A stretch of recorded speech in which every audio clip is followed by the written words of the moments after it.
नमस्कार, खास मुलाकात में स्वागत है आपका। छत्तीसगढ़ की बात कर रहे हैं हम। छत्तीसगढ़ में सरकार को बने 2.5 साल हो गए और सबसे ज़्यादा जिस बात की चर्चा हुई है खेती की, कृषि की, गांव की, ग्रामीण विकास की, ग्रामीणों की, किसानों की चर्चा हुई है। मुख्यमंत्री के दिल के काफ़ी करीब ये योजना है, बल्कि कहा जाए पूरी सरकार के दिल के काफ़ी करीब ये योजना है। ज़ोर शोर से इस पर काम भी चल रहा है और इसकी चर्चा सिर्फ छत्तीसगढ़ नहीं, छत्तीसगढ़ के बाहर भी हो रही है। लेकिन इन सब के पीछे एक ऐसे शख्स भी हैं जो लगातार इसको अमली जामा पहनाने का जिम्मा जिनके ऊपर है, जो लगातार अपने आइडियाज़, अपने दिमाग के ज़रिए इस पर काम कर रहे होते हैं। तो हमने सोचा कि आज उस दिमाग, उस आइडिया के पीछे कौन शख्स है, इसके बारे में जानकारी ली जाए।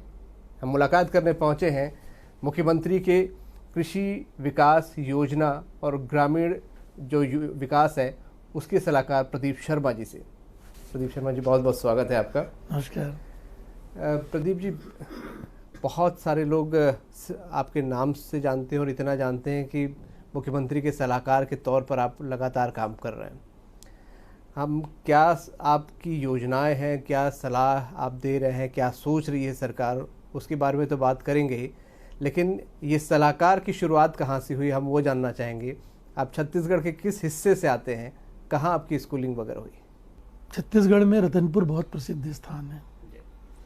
रतनपुर से 6 किलोमीटर दूर रतनपुर और बिलासपुर के बीच में मेरा गांव है।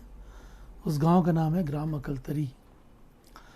अकलतरी एक ऐसा गांव है जो बहुत फर्टाइल लैंड जहाँ का है, बहुत उपजाऊ भूमि का गांव है, जहाँ एक तरफ तो गांव की नहर है और दूसरी तरफ नदी है। तो इन दोनों के बीच में बसा हुआ जो गांव है, बहुत प्राकृतिक सुंदर सा गांव, वहाँ मैं बड़ा हुआ। और मेरा जन्म तो बिलासपुर में हुआ था। मेरी पढ़ाई शुरुआत मरवाही से हुई और मेरे पिताजी ट्राइबल वेलफेयर डिपार्टमेंट में शिक्षक थे, तो इसलिए पूरी ज़िंदगी हम लोग आदिवासियों के स्कूलों को मेरे पिताजी खोलते थे, वहाँ पर शिक्षक होते थे। तो वहीं हम लोग उन्हीं कॉलोनी में, शिक्षक कॉलोनी में हम लोग बड़े हुए। उसके बाद मैं बिलासपुर आ गया पढ़ने के लिए, साइंस कॉलेज में पढ़ाई की। उसके बाद फिर मैं इंजीनियरिंग कॉलेज में आ गया। इंजीनियरिंग कॉलेज में मैंने अप्लाइड जियोलॉजी में एमटेक किया। वहाँ से फिर मैंने गेट करके एक परीक्षा होती है, वो उत्तीर्ण करने के बाद IIT धनबाद से एमटेक किया पेट्रोलियम इंजीनियरिंग में। और उसके बाद फिर मैंने कुछ दिन तक PhD करने की कोशिश की, लेकिन फिर PhD पूरा जमा नहीं, तो PhD थोड़ा छोड़ के आधे रास्ते में मैंने नौकरी ज्वाइन कर ली। कौन सी नौकरी पहली नौकरी थी, किस फील्ड में आप की शुरुआत हुई थी? हम लोगों ने शुरू किया ऑयल इंडिया से, आसाम से। फिर वहाँ से फिर मैं बॉम्बे आया, फिर मैंने कुछ दिन रिलायंस पेट्रोलियम में काम किया। फिर उसके बाद फिर मैंने बहुत सारी छोटी छोटी पेट्रोलियम कंपनी, बड़ी मल्टीनेशनल कंपनियाँ सब ज्वाइन की। लगभग 7 साल तक पेट्रोलियम में काम करने के बाद फिर मैंने पेट्रोलियम का रास्ता छोड़ दिया। मुझे यह लगने लगा था कि मैं जिस गांव से हूँ, जहाँ पर मैं रहता हूँ, वहाँ के लोगों के लिए ये जो मेरा काम है ये बहुत फ़ायदेमंद नहीं है। मैं अपने गांव के लिए कुछ नहीं कर पा रहा हूँ। हम लोग साथ में पले बढ़े, खेले कूदे, सब कुछ ठीक था, लेकिन बाद में मुझे तो अच्छी सैलरी मिलती थी, मैं छुट्टियों में घर आता था, लेकिन मेरे साथ जो पढ़े हुए लोग थे दूर दराज तक, पिंडरा में, गोरेला में, मरवाही में, गरियाबंद में, यहाँ सारे लोग जो है वो लगभग बेरोजगारी की सीमा में थे। कोई खेती कर रहा था, कोई बकरियाँ चरा रहा था, कोई कुछ कर रहा था। बहुत मुट्ठी भर लोग जो थे वो कुछ कुछ कर पा रहे थे। तो मुझे लगता था कि इन सब की ज़िंदगी में हम साथ में पले बढ़े हुए, इनकी ज़िंदगी में भी एक डेफिनेट चेंज होना चाहिए और मुझे उसके लिए काम करना चाहिए। तो आपके जहन में भी कुछ उथल पुथल मच रही थी इन तमाम चीज़ों के बीच में? हाँ, उस दौरान मैंने बहुत से लोगों को देखा। एक दिन मैं चर्च गेट में मैं स्टेशन में उतरता था और चर्च गेट स्टेशन से उतर के मैं हमारा जो ऑफिस था वो नरीमन पॉइंट में था। नरीमन पॉइंट की तरफ जा रहा था तो मैंने देखा कि बहुत सारे लोग जो आदिवासी लोग थे उसी तरह जैसे छत्तीसगढ़ के लोग दिखते हैं कि जी। एक शॉल को टावेल की तरह पहने हुए और बनियान फटी हुई, और बहुत सारे लोग बैठे हुए थे। तो मुझे लगा कि छत्तीसगढ़ के लोग, मेरे गांव के लोग यहाँ कहाँ से आ गए। तो मैंने जाकर उनसे पूछा आप लोग कौन हैं? तो उन्होंने कहा कि हम नर्मदा घाटी से आए। अच्छा। तो मैंने कहा क्या करने आए हैं? तो उन्होंने कहा हम नर्मदा बांध का विरोध करने आए हैं। तो नर्मदा से बहुत लगाव था, क्योंकि हम नर्मदा के अंचलों में पले बढ़े ना, मरवाही, पेंड्रा, गौरेला, जी। अमरकंटक के पास था। नर्मदा से एक वैसी जुड़ाव था। तो फिर मैं उनके साथ कुछ काम करने लगा। मुझे लगा उनके पास और बैठना चाहिए, वहाँ बैठने लगा, काम करने लगा। वहाँ एक नर्मदा का बॉम्बे ग्रुप था जिसको मैंने ज्वाइन कर लिया। अच्छा। उसका काम ये होता था कि जो लोग आ रहे हैं उनकी मदद करना, उनको गाड़ियों में बैठाना, उनके भोजन की व्यवस्था करना। ये सब नौकरी के साथ चल रहा था? तो ये सब नौकरी के साथ चलता रहता था। जी। वहाँ एक बहुत अच्छा ग्रुप बना। फिर वहाँ मैंने अल्टरनेटिव डेवलपमेंट, मतलब विकास के वैकल्पिक मॉडल पे पढ़ना शुरू किया। फिर मैंने 97 के आसपास नौकरी छोड़ दी, क्योंकि ये प्रश्न वही प्रश्न था जिस प्रश्न से मैं जूझ रहा था कि विकास के उस मॉडल में कुछ चुनिंदा लोगों का डेवलपमेंट हो सकता है, बाकी बहुत सारे लोग छूट जाते हैं। तो वो जो 97 से यात्रा शुरू हुई, तो मुझे लगा कि कुछ इसमें काम करना चाहिए। तो 1-2 वर्ष तक मैं लगातार आंदोलन नर्मदा घाटी जाता रहा, उनके साथ लोगों से मिलता रहा, और अलग अलग जगहों में जा के मैंने लोगों से सीखना जानना शुरू हुआ। फिर उसी दौरान ग्रीन पीस हिंदुस्तान आया, तो मैंने ग्रीन पीस का तभी एक प्रोजेक्ट करके शुरू हुआ था, टॉक्सिक्स लिंक। तो मैं ये सोचने लगा कि हम अब किस दिशा में जा रहे हैं। एक तरफ तो हम जो 2-4 लोग काम करते हैं उनको खूब पैसा मिलता है, दूसरी तरफ ये इंडस्ट्री धरती के साथ क्या कर रही है। हमारी नदियाँ पॉल्यूट हो रही हैं, हमारा ज़मीन खराब हो रहा है, हमारी फसलें खराब होती जा रही हैं। धीरे धीरे ये सब बातें दिमाग में आने लगी। तो मैंने ये सोचा कि एक बार सोच लेते हैं, क्योंकि बहुत पहले उस दौरान मेरे को ये समझ में आने लगा था कि हम जो गांव में परिवर्तन कर सकने वाले लोग थे, इनको नौकरियां देके हम लोगों को गांव से निकाल लिया गया। जी। और जो हम गांव से निकले तो ये इस तरह से हो गया कि गांव न जाने की हमको एक बहुत सुंदर पुरस्कार दिया जा रहा था, जो बाद में मेरे को किसी तरह के घूस की तरह लगने लगा कि अब अपने गांव मत जाना, है ना। और गांव से जो लोग आ गए थे पूरे बम्बई में भरे हुए थे। जैसे कोंकण में जब अकाल पड़ता था तो एक एक गांव, जब गांव की इंडस्ट्री खत्म हो रही थी, बुनकरों का काम खत्म हो गया, वो आके जो है वो धारावी में बस गए। ठीक है, चर्मकारों का काम खत्म हो गया, धारावी में दूसरी बस्ती बस गई। तो इस तरह से पूरे महाराष्ट्र में एक एक ग्रामीण उद्योग बंद होते गए और मुंबई में धारावी का विस्तार बढ़ता चला गया। यही वो वक्त था जब छत्तीसगढ़ वापसी की आपने सोची? ये समय था जो मेरे मानसिक उथल पुथल का समय था। उस दौरान मैंने तय कर लिया था कि मैं वापस लौट जाऊंगा, पर मैंने तय किया कि वापस लौटने के पहले मुझे बहुत तैयारी करनी पड़ेगी। इस विकास को, इस मॉडल को ठीक ढंग से समझना पड़ेगा। तो मैंने तय किया कि मैं 40 साल में जब भी जहाँ भी रहूँगा वहाँ मैं गाँव लौट जाऊँगा। तो तभी मेरी उम्र ज़्यादा नहीं थी, तो मैंने तय किया कि 40 साल का मतलब मैं 70s में पैदा हुआ, 69 में, तो 40 मतलब 2010 के आसपास। और ये जो घटना थी तभी मैं 24-25 साल का था, 26 साल का था।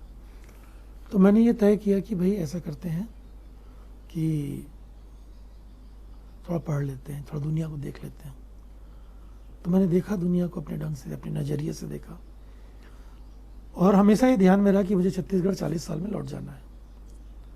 तो उस दृष्टि से देखता रहा, पढ़ता रहा, पॉलिसीज़ को पढ़ता रहा, पूरी दुनिया भर की पॉलिसीज़ को पढ़ता रहा। लैटिन अमेरिका में क्या चल रहा है, यूरोप में क्या चल रहा है, अमेरिका में क्या चल रहा है, अफ्रीका में हम क्या कर रहे हैं। फॉर्चुनेटली वहाँ बहुत अच्छे लोग मिले, बम्बई में, दिल्ली में। फिर मैं NGO सर्किट्स में आ गया, मैंने वहाँ सब चीज़ों को देखा, सुना। बड़े मूर्धन्य और विद्वान लोग थे वहाँ। उस काल में NGOs में बड़े लोग थे। विद्वानों की कमी तो हमारे यहाँ कभी नहीं रही, लेकिन जो सबसे बड़ी दिक्कत मानी जाती है आखिरी व्यक्ति तक एग्जीक्यूट कर देना, उस योजना को, उस विकास को पहुंचा देना। जो बीच की सिस्टम है, जो बीच की चीज़ है, वही सबसे बड़ी दिक्कत करती है। उसके लिए भी क्या आपको लगा कि आप पहुंचा पाने में सक्सेस हो जाएंगे? सिर्फ देखिए- योजनाओं का ज्ञान होना क्या आपको लगा पर्याप्त है, उसको उस योजनाओं को आखिरी व्यक्ति तक पहुंचा भी पाऊंगा? देखिए, जो मॉडल हिंदुस्तान की स्वतंत्रता के बाद अपना लिया जाना था वो गांधी का मॉडल था। गांधी ने लड़ाई लड़ते हुए, गांधी का जो पूरा, जो मुझे समझ में आया कि जो पूरी गांधी जी की लड़ाई थी, उस लड़ाई में गांधी स्वतंत्रता संग्राम की लड़ाई को एक इकोनॉमिक लड़ाई के तौर पे लड़ना चाहते थे, क्योंकि अंग्रेज इस देश की अर्थव्यवस्था को खत्म करके अपनी अर्थव्यवस्था को लाद रहे थे। तो हर अर्थव्यवस्था का अपना एक वैल्यू सिस्टम होता है, राइट?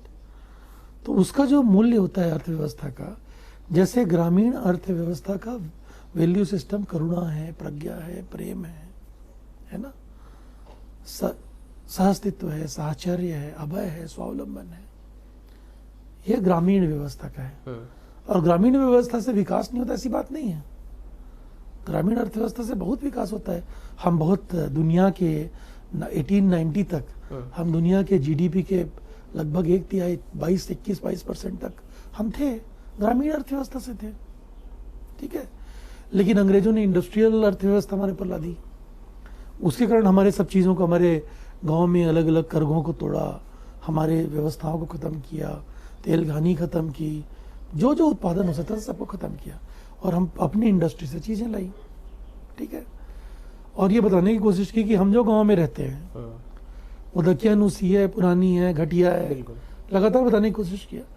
उससे क्या हुआ कि एम्प्लॉयमेंट जनरेट नहीं हुआ, बेरोजगारी बहुत बड़ी हो गई, कुछ लोगों के हाथ में सत्ता आ गई, है ना। पहले हर गांव में सत्ता थी। तरी घाट में अभी आपने देखा होगा, ये हमारा रायपुर से 7 किलोमीटर दूर एक छोटा सा गांव है।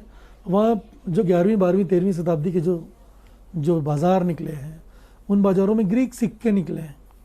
यानी हमारा बाजार जो है, तरी घाट का बाजार जो है, वो ग्रीस से जुड़ा हुआ था, तब तो ग्रीक सिक्के मिले। तो हमारी ग्रामीण अर्थव्यवस्था वैश्विक व्यापार से जुड़ी थी। अंग्रेजों ने आके उसको बताया कि तुम बहुत खराब हो, घटिया हो, तुम बाहर जाने लायक नहीं हो। तो इस तरह से उन लोगों ने हमारे वैल्यू सिस्टम में आक्रमण कर दिया। छत्तीसगढ़ को इससे कैसे आप कनेक्ट कर पाएंगे? जो हम नरवा गरवा घुरवा बाड़ी की जो बात करते हैं, क्या इस कॉन्सेप्ट के ज़रिए जो आपकी विचारधारा है, जो आप करना चाहते हैं, आपको लगता है वो पॉसिबल हो पाएगा यहाँ पे? देखिए, उसके बाद फिर मैं जब ग्रीन पीस में था, फिर मैंने इंडस्ट्रियल दुनिया को देखना शुरू किया। तो इंडस्ट्री अपने 3 चरणों को पार कर चुकी है। एक समय में क्या था, इंडस्ट्रियल फाइनेंस का टाइम था। माने पैसा आप इंडस्ट्री में डालिए और पैसा डबल तिबल 4 गुना हो जाता था। ये हो गया। फिर इंटरनेट और बाकी चीज़ों के आने के बाद इंडस्ट्री के ऊपर में, है ना, इंडस्ट्री के ऊपर में पैसा लगाने की ज़रूरत नहीं रही। कोई भी इंडस्ट्री चला रहा हो, आप स्टॉक मार्केट में पैसा लगा दीजिए, बिना इंडस्ट्री के मार्ग में जाए हुए आपका पैसा 2 गुना 3 गुना 4 गुना बढ़ जाता है, ठीक है। तो वो जो है, हम फाइनेंशियल कैपिटल के टाइम में आ गए, ठीक है। अब हम फाइनेंशियल कैपिटल से भी एक कदम आगे आ गए। मतलब 2000 के बाद हम वर्चुअल रियलिटी की दुनिया में आ गए। बिटकॉइन चालू हो गया, इधर हो गया, वो हो गया। पैसा है नहीं लेकिन पैसा है, ठीक है। तो वर्चुअल रियलिटी जो है, उससे आप गाँव को कैसे समझेंगे? मेरे सामने ये प्रश्न था। तो 40 साल का मैं हो गया, 2006-07 में वापस आ गया। तो जब मैं वापस आया तो मेरे सामने 2 ही सवाल था। क्या गांव के लोगों को, सभी लोगों को जो छूट गए हैं, उनको रोजगार उपलब्ध कराया जा सकता है? और ऐसे समय में जब पूरा का पूरा जो फाइनेंस है वो वर्चुअल रियलिटी में जा रहा है, तब गांव के लोगों की का अर्थव्यवस्था कहाँ खड़ा है? नदियां हैं, नाले हैं। तो मुझे लगा कि यार इतनी सब चीज़ है, इसको हम लोग कभी सोचते नहीं कि हमारी ये हमारी संपदा है। हम हमेशा फैक्ट्री सोचते हैं, है ना, हमेशा माइनिंग सोचते हैं।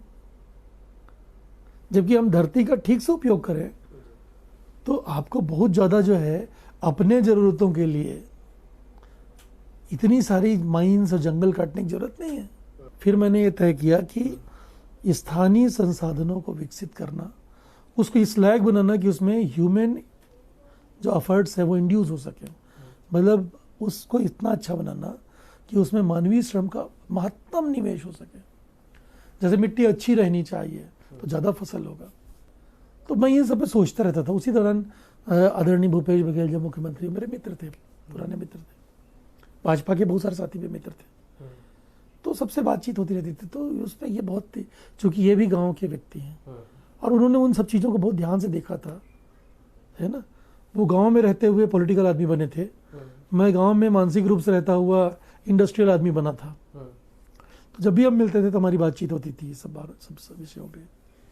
तो ऐसी जब सरकार आ रही थी उसके पहले उन्होंने पूछा कि किसानों की तरफ से क्या होना चाहिए। तो मैंने कहा किसान अकेले में सुरक्षित नहीं है, किसान गांव के भीतर सुरक्षित है। तो गांव को समृद्ध बनाएंगे तो किसान को तुरंत समझ में आ जाएगा कि मेरी सुरक्षा की बात हो रही है। तो कुछ मित्र बैठे थे तो उनके बीच में बातचीत हो रही थी कि क्या नारा रहना चाहिए। तो ऐसे मेरे मुंह से निकला कि नरवा गरवा घुरवा बारी, जैसे 4 आइडेंटिटीज, 4 चिन्हारी है छत्तीसगढ़ गांव की। अच्छा नाला होगा, है ना, खूब पानी होगा, है ना, गरुआ अच्छा होगा, बहुत व्यवस्था रहेगी, ठीक गाय वाय है, यानी खाद होगा, घुरवा भरा रहेगा, बाड़ी में घर के पीछे में गार्डन होगा, न्यूट्रिशियस गार्डन होगा, ताज़ी सब्जियां मिलेंगी, मजबूत हो जाएंगे लोग, गांव मजबूत हो जाएगा। तो ये बात आई तो उन्होंने कहा कि बहुत बढ़िया, सभी लोगों ने कहा कि अच्छा नारा है। तो फिर उसको बनाया गया, छत्तीसगढ़ के 4 चिन्हारी, नरवा गरवा घुरवा बारी, एला बचाना है संगवारी। कितने आप इसमें सफल हो पाए, आपको लग रहा है कि ये जो योजनाएं हैं कितनी इम्प्लीमेंट, क्योंकि आप लगातार दौरे करके समीक्षा भी करते हैं। देखिए 2 चीज़ है इसमें। पहला वर्ष था जब हमने गौठान बनाया, पहला वर्ष जो था वो इंफ्रास्ट्रक्चर का वर्ष था। जिस दिन मैंने पहली बार अपना मॉडल प्रस्तुत किया सरकार के सामने, सरकार को बने 10-12 दिन हुए तो मुझे बोला गया प्रस्तुत करो।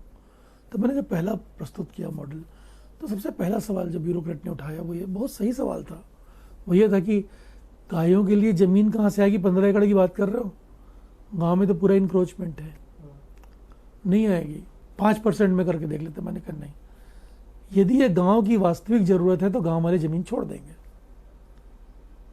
आदरणीय कृषि मंत्री रविंद्र चौबे जी भी गांव के थे, गांव के हैं, भूपेश बघेल जी गांव के, उन्होंने कहा कि सही बोल रहा है, बात हो गई। तो पहले साल में ही 20% पंचायत में बन गया, धड़ाधड़ बने, पूरा एक मॉडल डिजाइन किया गया, बन गया। दूसरे साल में कोरोना हो गया, उसके बावजूद अब 2.5 साल में आप देखोगे कि छत्तीसगढ़ की 11,000 पंचायतों में 10,280 पंचायतों में 15 एकड़ जमीन यानी 1,65,000 एकड़ जमीन गाय और चारागाह के लिए सुरक्षित हो गई। तो ये इंफ्रास्ट्रक्चर तैयार हो गया। उसके बाद फिर आया गोबर को खरीदते हैं, क्योंकि वो जो गोबर है वो आखिरी में जाता है गांव में, खेत में ही है। तो उसकी उस रहने की सेवा को हमने इंस्टीट्यूशनलाइज कर दिया कि भाई तुम गोबर हमको दे दो, हम उसको वर्मी कंपोस्ट बना देंगे, किसानों को दे देंगे। तो यदि किसी के पास 4 गाय है और गाय 7 किलो गोबर देती है, 28 रुपए का गोबर हो जाता, मतलब 28 किलो गोबर हो जाता है उसका, एक टोकरी गोबर 30 किलो के आसपास, वो ला के बेच देती है, 60 रुपए रोज के मिल जाता है उसको, 1800 रुपये महीना, 60 रुपये रोज। गांव में कितनी बड़ी रकम होती है आपको मालूम है। सब्जी भाजी खरीद सकती है, अपनी दवाइयाँ खरीद सकती है। इस योजना को जितना सफल बनाने की कोशिश आप लोगों ने की, कई लोगों ने इसका मजाक भी बनाया और इसे एक बड़ी असफल योजना भी बताई। क्या इसे सिर्फ एक पॉलिटिकल स्टंट के तौर पर हम देखें, जो विपक्ष बार बार आरोप लगाता है, चाहे गोबर योजना या जिन 4 चिन्हारी की आप बात कर रहे हैं? देखिए इसका 2 जवाब है। 100 करोड़ रुपए का गोबर खरीदा गया, 10 लाख क्विंटल वर्मी कंपोस्ट का उत्पादन हुआ, रफली 9.5 लाख के आसपास। 10 लाख क्विंटल वर्मी कंपोस्ट जो है पूरे हिंदुस्तान में कोई उत्पादन नहीं कर रहा है, आप लोगों ने कर दिया। 67,000 महिलाएं इस काम में जुड़ी हुई हैं, 37 करोड़ रुपए उनको ट्रांसफर हो चुका है। ठीक है, इस समय जो जैविक खाद की तरफ किसानों ने कदम बढ़ाए हैं, अगले साल आप देखना, क्योंकि वो उसका प्रभाव देख पाएंगे। गेहूं में मैं खुद खेती अभी भी करता हूँ, गांव जाता हूँ शनिवार रविवार, तो मैंने गेहूं में डाला, मैं ले जाके 10 बोरी गेहूं का, एक 2.5 एकड़ के खेत के लिए मैंने पिताजी को दे दिया। 10 क्विंटल है, 10 क्विंटल, 10 बोरी नहीं, 10 क्विंटल गेहूं ला के दे दिया उनको। इस बार गेहूं अपन जैविक करेंगे, उन्होंने सोचा कि ये चाय पत्ती में क्या होने वाला है, उन्होंने पूरा खेत में एक बार में ही डाल दिया उसको, ठीक है। गेहूं में गेहूं बढ़ के छाती भर का हो गया धीरे धीरे। जब वो डरे यूरिया डालूंगा कुछ डालूंगा तो गेहूं गिर जाएगा, छत्तीसगढ़ में गेहूं गिरे। लेकिन उसके बाद उन्होंने कहा कि इस बार पूरी खेती इसी से होने वाली है। ये परिवर्तन है ना। अब दूसरी चीज है विरोध करने वाली बात। तो ठीक है, जब कोई चीज पक्ष करता है तो उसकी गलतियां निकालना विपक्ष का काम होता है, पर किस तरह का विरोध हो रहा है। गाय को सुरक्षित रखा जाए, किसका विरोध होना चाहिए क्या? ठीक है, क्या ये इनके एजेंडे में शामिल नहीं था? जैविक खेती की तरफ किसानों को बढ़ना चाहिए, क्या इसका विरोध किया जाना चाहिए? क्या इनके एजेंडे में शामिल नहीं था?